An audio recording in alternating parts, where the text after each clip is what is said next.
Only one slight problem, and I've just noticed the glaringly obvious problem straight away.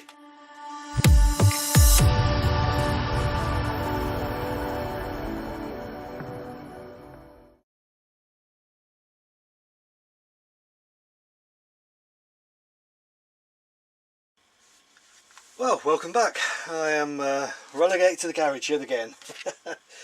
Not a bad place to be sometimes. Again, apologise for the mess. It is a working garage as well as being a garage that holds a whole raft of things that belong to me, as all garages should be. So, back to the quadcopter build. The hex obviously in the last one was broken down, all the components taken off, and now I need to get busy with a bit of soldering. So to get the speed controllers on, get the main power cord in, this little beauty here. These are quite handy actually. I don't know if you've seen these before, but they've got the little JST connectors. Obviously I come off Dean's connector, good old school stuff. It's just handy because rather than having lots of things off the board, you can have lots of things plugged in that you can actually disconnect. And obviously you've got your main power to the board as well. So let's get on with it. Let's get soldering.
Well, there was definitely a lesson learnt there.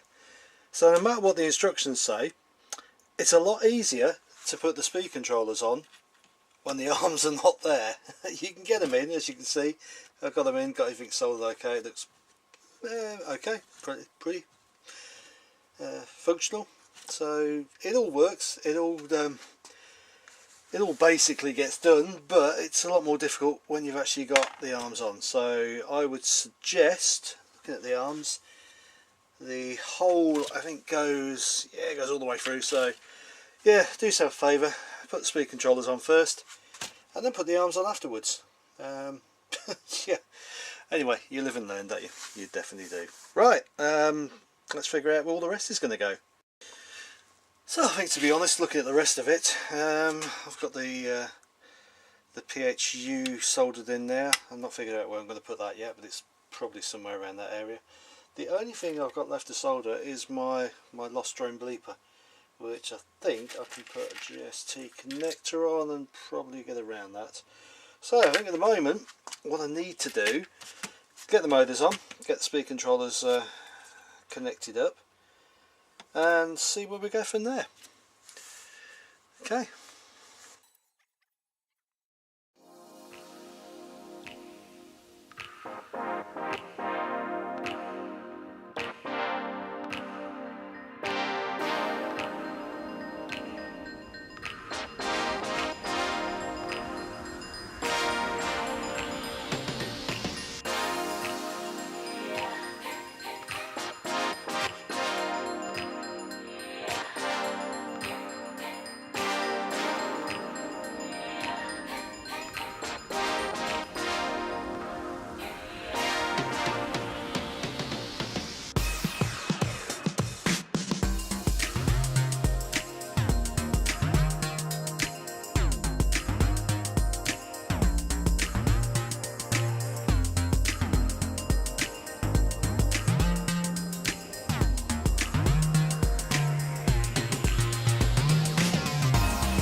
Okay, so that's the motors on, and yes, before you start screaming at the screen, I am aware that one of them is silver, and they are all the 2212s, 920 kilowatts, kilo something, but the three red ones are ones I bought, and these ones are ones that came off a friend of mine's Phantom.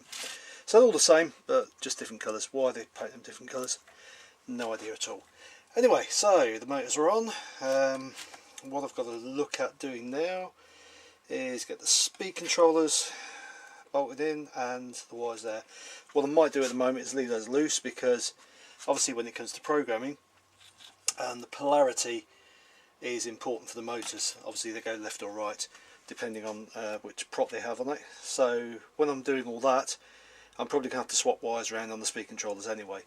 So at the moment I don't think I'm going to actually stick those and cable tie them. I think at the moment what I need to start looking at doing is to get my Nazza mounted, like so. Just a quick tip if you've never done Nazzas before. On the Nazza there is a little arrow. It's not blatantly obvious, but there's a little arrow on there, and that arrow obviously goes forward. All these are numbered up properly, or say numbered, lettered and numbered up properly, so it does show you how to connect things up. You've obviously got your LED and everything that goes into there, so they're quite straightforward. There are plenty of videos out there explaining them, but yeah, that arrow is quite important. Now also on this one, I've noticed it's pretty good. It's actually got an area to mount it, which some of them have, some of them don't, and that's pretty good. So I'm assuming that is dead center. I will check it first, but whichever way is going to be forward, obviously that arrow needs to go forward as well. Right, let's get on with it.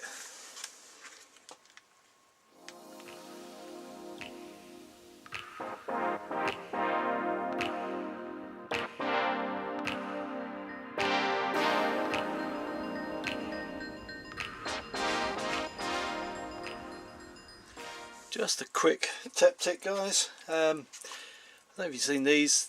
You can get lots of obviously double-sided sticky pads from model shops, but this one is for holding number plates on. You get them off eBay, pretty cheap.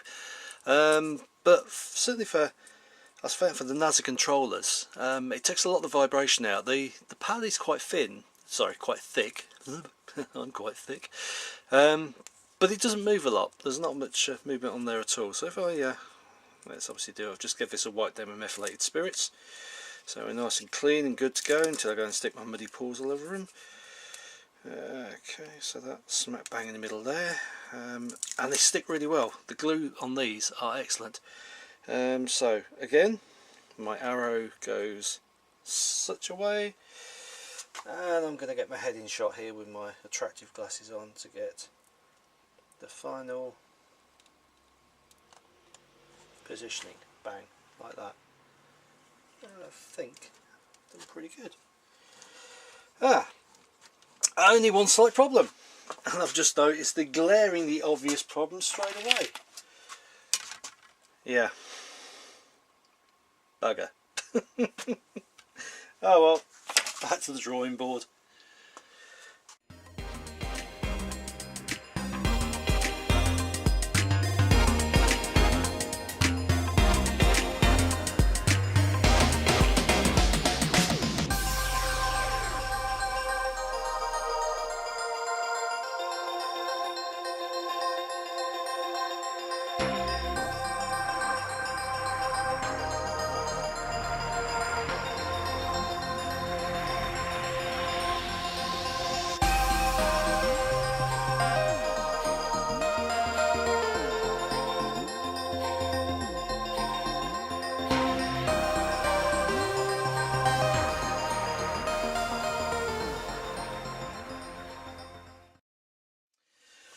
Well, I've got to say, to be totally honest, that I'm not overly impressed with that.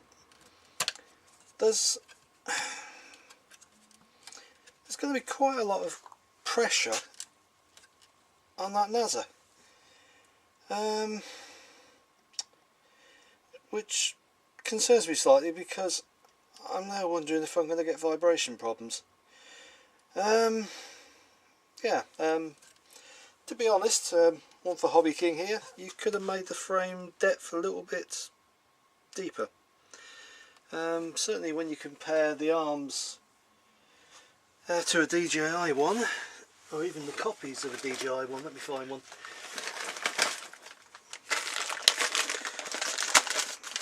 There's an awful lot of difference. An awful lot of difference. Yeah, they're a lot higher. I personally don't get why that is so shallow. Doesn't make an awful lot of sense. Oh well, it was cheap. It does fit. I mean, you can bolt that on top there, but I'll be honest, yeah, it's not great. It's not. No, I'm not impressed anyway. Alright, well, such is life. Things happen. Let's see what it's like to build.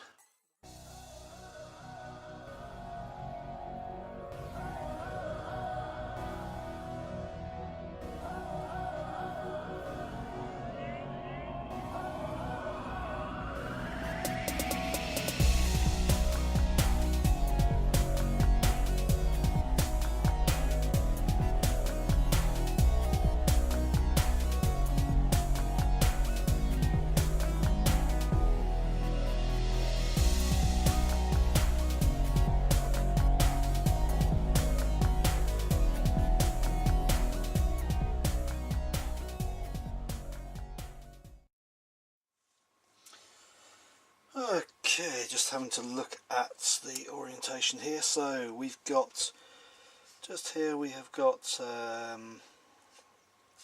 we've got M1 to M6. Now obviously I've gone from a hex onto a quad, so I've got to figure out which is number one. And looking at the mixer type, the one I'm going to pick, which is a quad rotor X, M1 is this little one here. I'd have thought it was that one, but it's this one here. So obviously we start off with M1, and it just literally goes into there. They only go one way as well, so you can't get them wrong. So it goes M1 and then M2, so it goes anti-clockwise. So if you're doing this, then be a little bit wary, because I'll be honest, I would expect it to go clockwise, but it's going anti-clockwise. So M1, M2, M3 and M4 right at the back. So anti-clockwise on the orientation. Yeah, it's always good to check. Never rely on what you think you know, because you'll probably be proven very wrong. Right, let's get going.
Okay, I think I'm getting there slowly.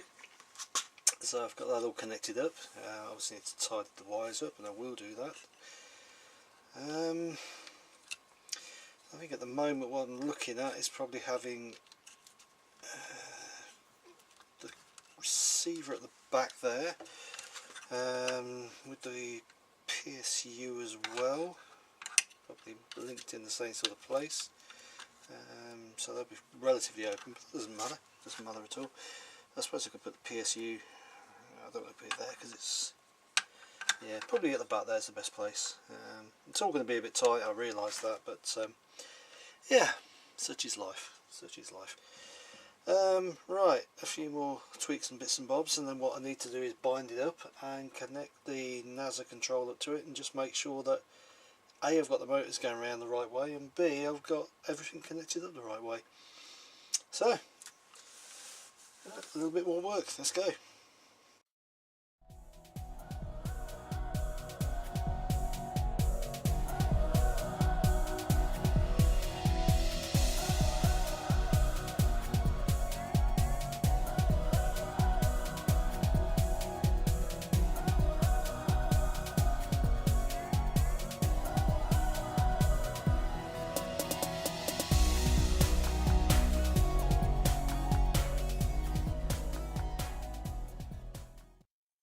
Okay, so I think I'm almost there. So what I need to do now, first of all, is get the receiver bound up. So let's get my trusty bind plug, and we'll put the bind plug in there, and just figure out which one we're on.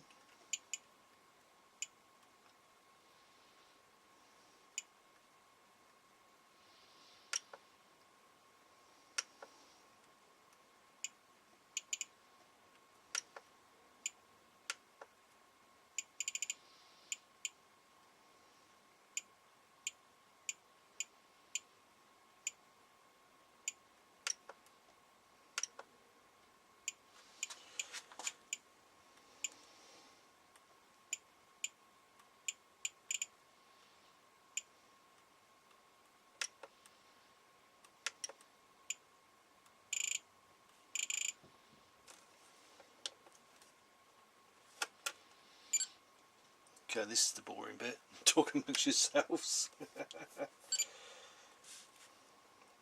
Okay. So, now we're going to try and remember how to bind things up. Right. Let's hope and pray. So, I've got the bind plug in. Connect pair up. We've got flashing, so we're good. Rightly.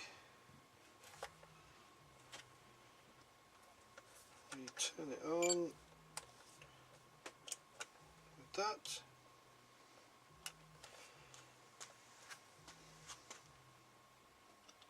We are binding.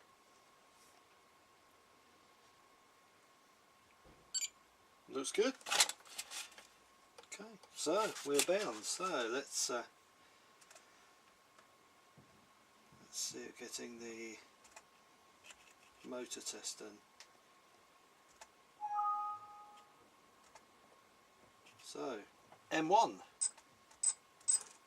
Oh, right. So M1 works, but we're going the wrong way. So literally all we're going to do, unplug a couple of wires on the speed controller, switch them round, and that should hopefully, a quick test, yep, that is now going counterclockwise. Excellent. So we're getting there slowly. Motor M2. Motor M2 is remarkably going the right way.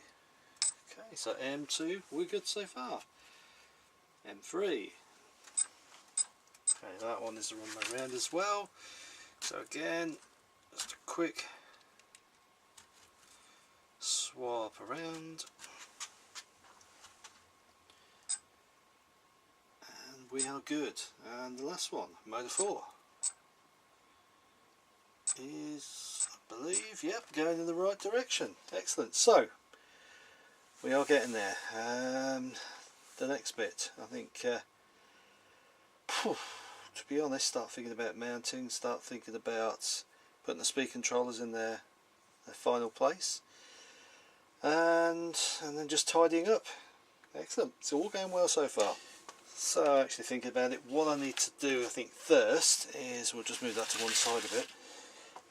I need to make sure that all the controls are working as they should. Now, this is going to be a bit difficult to see this. So, I'm going to move things around, I'm going to bring you around, I'm going to show you how you set these things up properly. Okay, so now I've done my motor test and that's all okay. I'm going to go back into the system again. One of the first things I want to do, and this is just the way I do it, as you can see there, at the moment the stick commands are a little bit all over the place, so I want to calibrate. So basically I'm just going to click on start, I'm going to get my controller and I'm going to go up on the aileron, down on the aileron, I'm going to go right on the elevator, left on the elevator, I'm going to go up and down throttle, and I'm going to go rudder, left and right. And now I'm going to leave all the sticks in the middle and finish that. Okay, so basically now what it's saying to me is all my sticks are in the middle. Now the throttle is slightly off, which is actually spot on. That's pretty much where the middle is, yeah. And that's looking at the monitor, so I've got the monitor set up on my DX8. Okay, and pretty much everything's lining up. So from there, what I want to do is go back to here, and I want to try now, if I go back on my controller, I want to go into servo setup, and I basically want to look at, sorry, I'm slightly off camera there. Okay, I want to go into my, let's go back so you can see that, I want to go into my servo setup, and I want to look at, we'll go for throttle first of all. Okay, and I want to set the throttle up to match pretty much what I've got here. So at the moment I've got the throttle down, you can see the accents on that one, My throttle is actually saying at -963, so I'm just going to change that slightly. So pretty much, okay, it's at -1000 now. That's good. Throttle all the way up, and that's saying about 991, 990. Okay, so that is now at 1000. So regardless of what it says on here, obviously it's 115, 130%. I've now calibrated my DX8, okay, to match exactly my settings here. So you can see, just come out of that. When I throttle down now, I've got -1000, and when I throttle up, I've got +1000. Okay. So off camera, I'm now going to set all those up as well. Okay, so the next bit, I'll go back so we can see this. So we was on aircraft a minute ago, and we went to view and set up our parameters here. Now again, on these, do not worry if you can't get it to 1000 and 1000. Okay, it doesn't always go to 1000, but you'll find it's probably 998 or something like that. So get it as close as you can, but if you can get to 1000, even better. So we're going to go into basic setup now, and this is a really important thing. So if you go into basic setup and RC, you'll see what I've got down here. So what I've got on my F mode switch, that one there, it's a 3-position switch. And the way I've set it up, and again you set this up exactly the same as we've just set the ailerons and elevators and everything else up, you need to set up each single position of that switch to match what you want to set it to on here. So at the moment, and I'm hoping you can see this, we've got it in GPS mode. So when my switch is completely off, or on position 0, it's in GPS, exactly where I want it. Okay, I want the GPS to sort things out for me. I want it to know where its position is when it starts. I want it to fly by GPS. Okay, if I flick it to the next one, so it's now in position 1 on the F mode, flight mode, I'm at altitude, attitude, one of those two. I'm at altitude. So now, basically I'm flying it manually. Okay. What I also want is fail-safe. So if I lose signal, if anything goes wrong, I lose orientation, I lose the quad, whatever it may be, I want it to go into its default return to home. So basically, my next click on flight mode 3 is fail-safe, and that returns to home. So now I'm in fail-safe mode. Okay, and I'm going to do this completely unaided. I think if we go into advanced, okay, so in advanced you've got the fail-safe settings, and my default is go home and land. Okay, go home and landing. So what will happen, wherever it is, it will descend, it will climb to 20 meters. It will then, from where its position is, it will come across to my home position, and it will self-land. Okay, so that's all tying those two together. So in your basic settings, in your RC, okay, you want to set up your switch. I set it up like this. You can set it up how you want, but I go GPS, okay, altitude mode, and fail-safe. Fail-safe to me is very important. That's the one you really want to get right straight away. Okay, and if you want to see what happens when it goes into fail-safe, okay, there you go, advanced and fail-safe settings, FS. Okay, so I know I'm going home and landing. You can also set it to landing. I'm not quite sure why you want to do that. Maybe if your battery's running low, but if you've got FPV on, and if you're looking at your on-screen display, you should know when your battery's about to go anyway. So to me it's go home and land, but you can just make it land straight away. It's an option. Personally, it's not one I'd use. Okay, so hopefully that's explained that.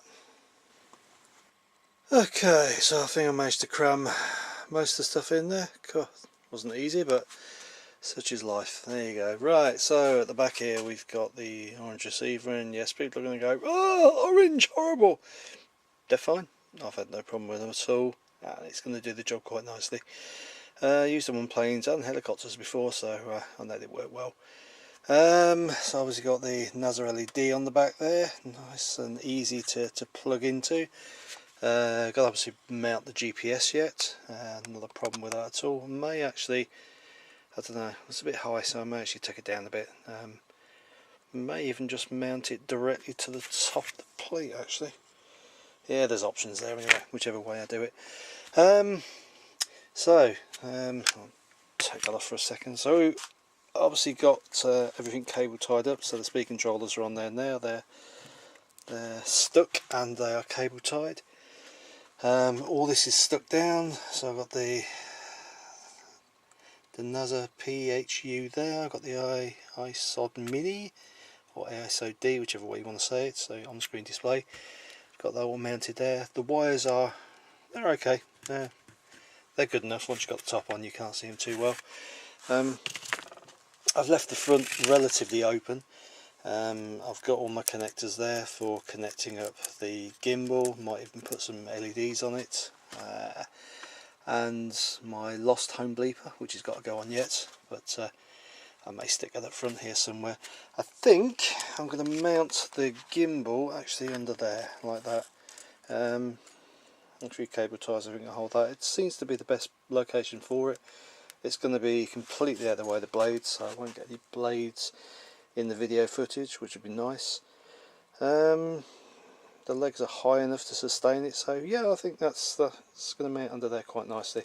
I'm going to leave the board on it. I did a little bit of research, and I don't think, as I said, compatible with the actual Nazza itself, so I can't use the Nazza for stabilisation on the gimbal. I'll have to go for something a bit more expensive. So that's about it for now. Obviously there's a couple more hours work on it yet, and then I've got to put the blades on it and I'll give it a first flight, and you'll be joining me there. So it's all pretty much put together, it's all pretty much how I want it, give or take. A few things I'm not overly happy with, but I've had to make a few compromises due to the size, and such is life.